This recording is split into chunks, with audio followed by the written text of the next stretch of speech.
Good evening बच्चों।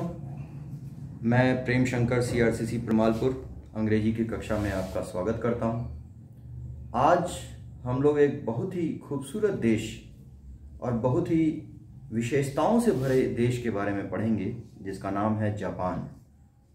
आपके 7वीं कक्षा के अंग्रेजी के पुस्तक में यह 7वां लेसन है जिसका नाम है Japan the land of rising sun. Japan को लैंड ऑफ राइजिंग सन भी कहते हैं। क्यों कहते हैं? क्योंकि यह पूरब में स्थित है और आप देखेंगे विश्व के नक्शे में यह पूरब में आपको दिखाई देगा। और जाहिर सी बात है जब पूरब में है तो सूर्य वहाँ सबसे पहले दिखाई देगा, तो इसलिए the land of rising sun कहते हैं, यानी उगते हुए सूर्य का देश। चलिए जापान की विभिन्न विशेषताओं के बारे में आज हम पढ़ते हैं। Japan popularly called the land of rising sun. Japan जो कि प्रसिद्ध है, जाना जाता है, कहा जाता है the land of rising sun यानी उगते हुए सूर्य का देश। Is known for its beautiful landscapes. अपने बहुत ही सुंदर प्राकृतिक सौंदर्य के लिए भी यह जाना जाता है। The snow clad high mountains add to its beauty. और ऊंचे बर्फ से ढके हुए पर्वत इसकी खूबसूरती को और बढ़ा देते हैं।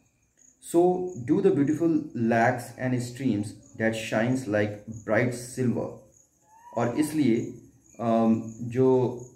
क्योंकि बर्फ से ढके हुए हैं तो लैक्स और स्ट्रीम्स यानी तालाब और झरने that shines like bright silver, जब सूरज की रोशनी पड़ती है उस पर तो वह एकदम चमकीले चांदी की तरह चमकते हैं। The lovely gardens with their beautiful flowers and lovely fruits enchant the visitors. Enchant का मतलब होता है बच्चों आकर्षित करना। Visitors जो यहाँ पर विजिट करने आते हैं, उसको देखने आते हैं, जापान घूमने आते हैं, उनको विजिटर्स कहा जाता है। यानी the lovely gardens with their beautiful flowers, बहुत ही सुंदर वहाँ पर बाग बगीचे हैं जिनमें बहुत सुंदर फूल खिले हैं। and lovely fruits, और बहुत ही सुंदर जो फ्रूट्स उसमें फले हैं यानी फल फले हैं, तो ये वहाँ पर जाने वाले विजिटर्स को आकर्षित करता है अपनी तरफ। The geographical condition of Japan is such that we do not find houses like ours. कुछ जोग्राफिकल कंडीशन वहाँ की इस तरह की है, यानी भौगोलिक जो परिस्थिति वहाँ पर है वो इस प्रकार की है कि वहाँ पर हमारी तरह घर नहीं दिखाई देते। यानी पहाड़ी इलाका है बच्चों, भूकंप वहाँ पर ज़्यादा आते हैं, ज्वालामुखी भी वहाँ पर बहुत ज़्यादा है, भूकंप आते हैं बहुत ज़्यादा, तो इसलिए वहाँ पर हमारी तरह घर नहीं पाए जाते। कैसे घर पाए जाते हैं देखते हैं। The Japanese do not build houses of BRICS और स्टोन्स। वो हमारी तरह जापान के लोग ब्रिक्स यानी ईंट और पत्थरों के घर नहीं बनाते। They build wooden houses with walls made of strong thick paper. Way wooden houses यानी लकड़ी के घर बनाते हैं और उनकी दीवारें बहुत ही मजबूत थिक पेपर यानी मोटे कागज़ की बनी होती है, जिसको हम दफ्ती कह सकते हैं, गत्ता कह सकते हैं बच्चों। क्यों ऐसा होता है?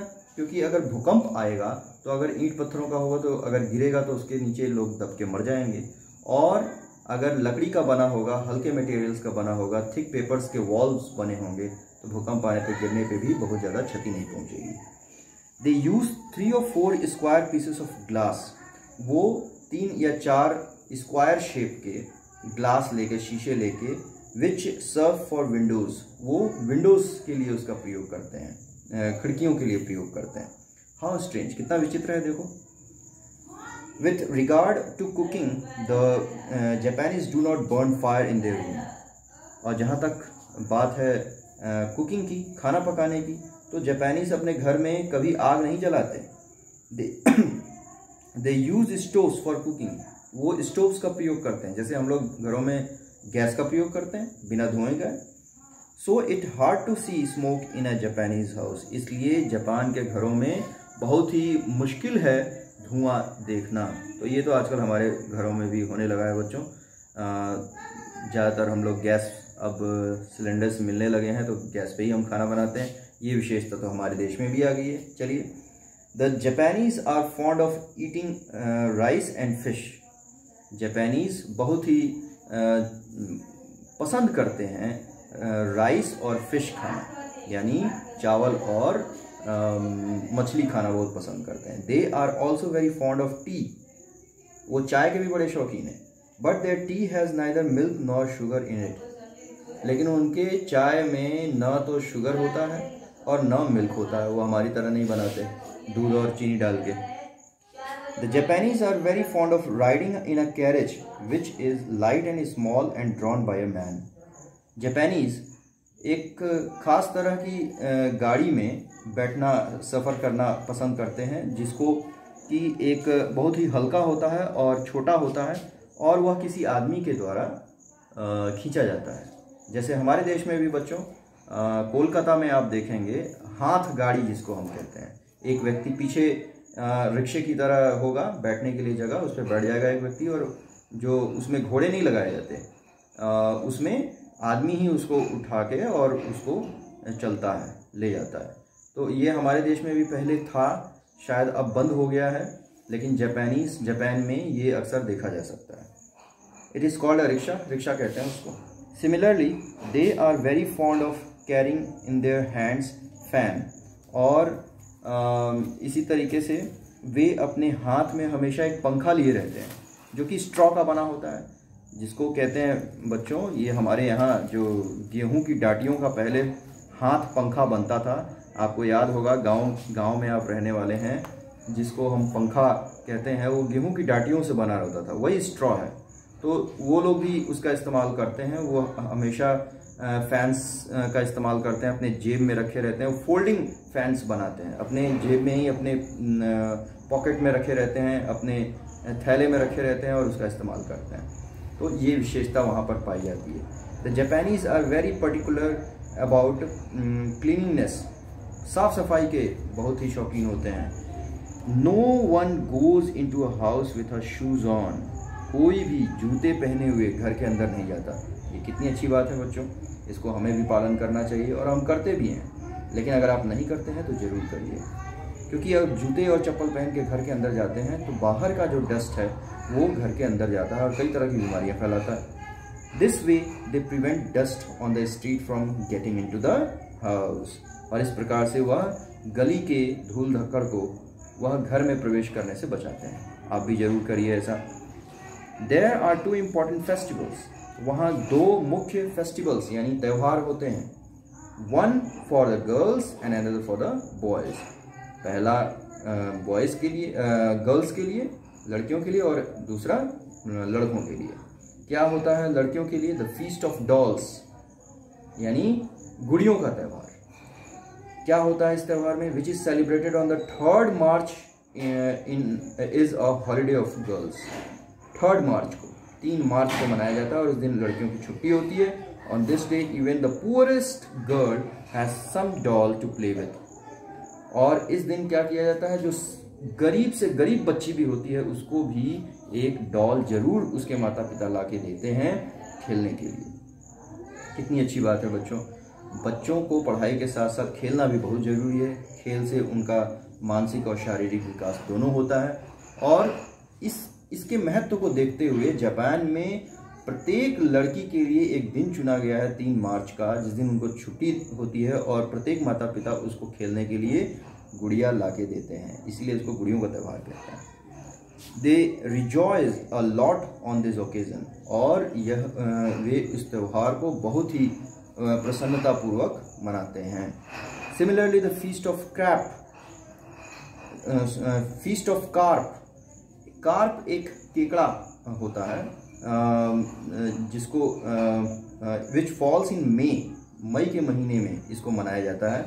Is the day when every boy in Japan flies a kite which looks like a fish, और इस दिन क्या होता है, प्रत्येक लड़का पतंग उड़ाता है जो कि फिश की तरह दिखाई देता है। वो पतंग किस आकार का होता है? मछली के आकार का।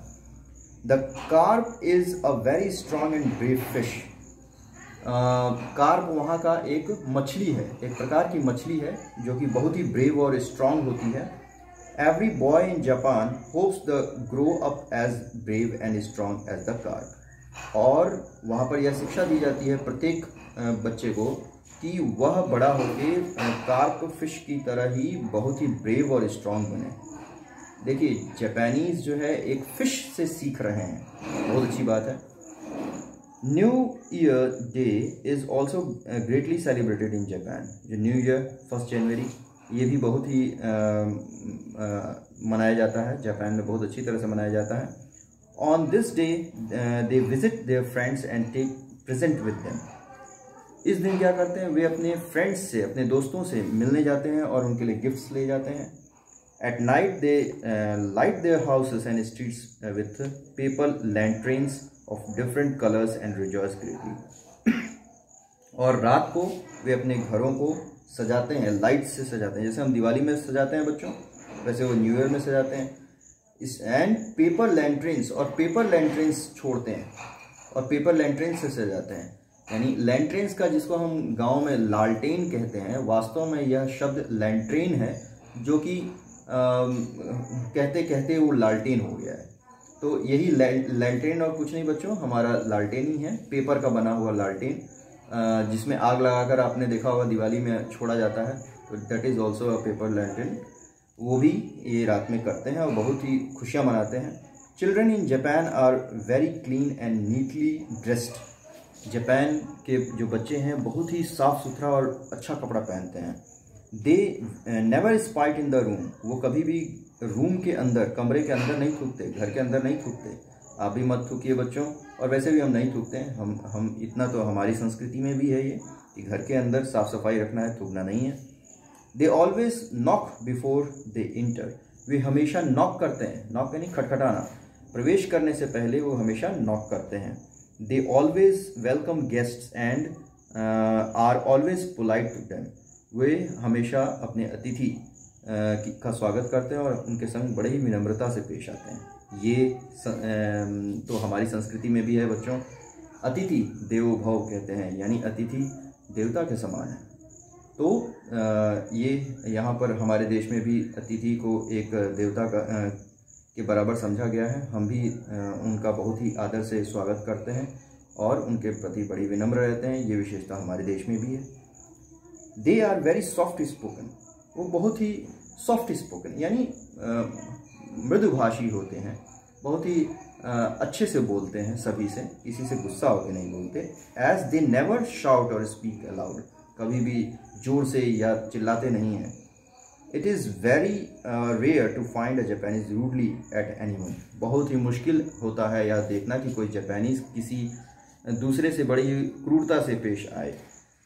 A remarkable quality of the Japanese is that they do not cry if they fall down or hurt themselves.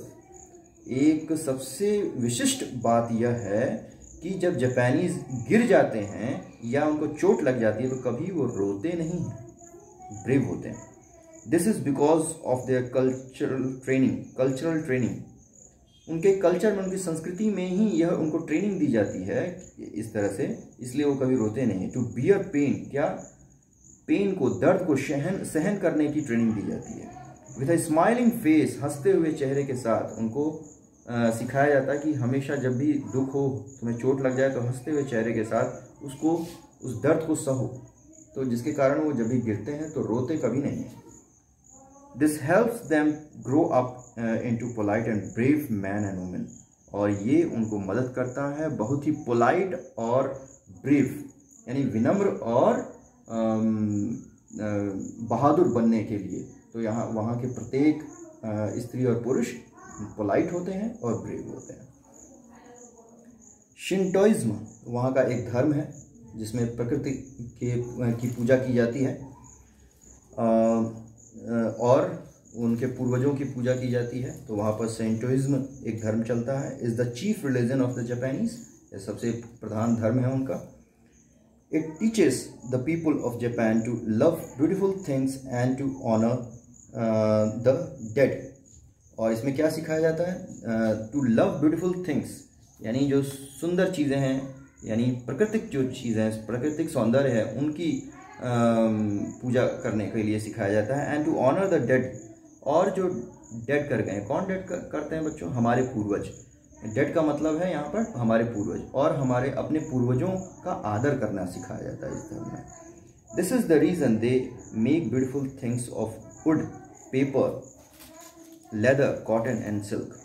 और क्योंकि उनको प्रारंभ से ही सुंदर चीज़ों का ज्ञान दिया जाता है, उससे प्रेम करना सिखाया जाता है, यही कारण है कि वो बहुत ही सुंदर चीज़ें बनाते हैं। जैसे किस चीज़ के बनाते हैं? वुड के, लकड़ी के, पेपर के, चमड़े के, कॉटन के और सिल्क के। इन चीज़ों की वो बहुत सुंदर सुंदर चीज़ें बनाते हैं।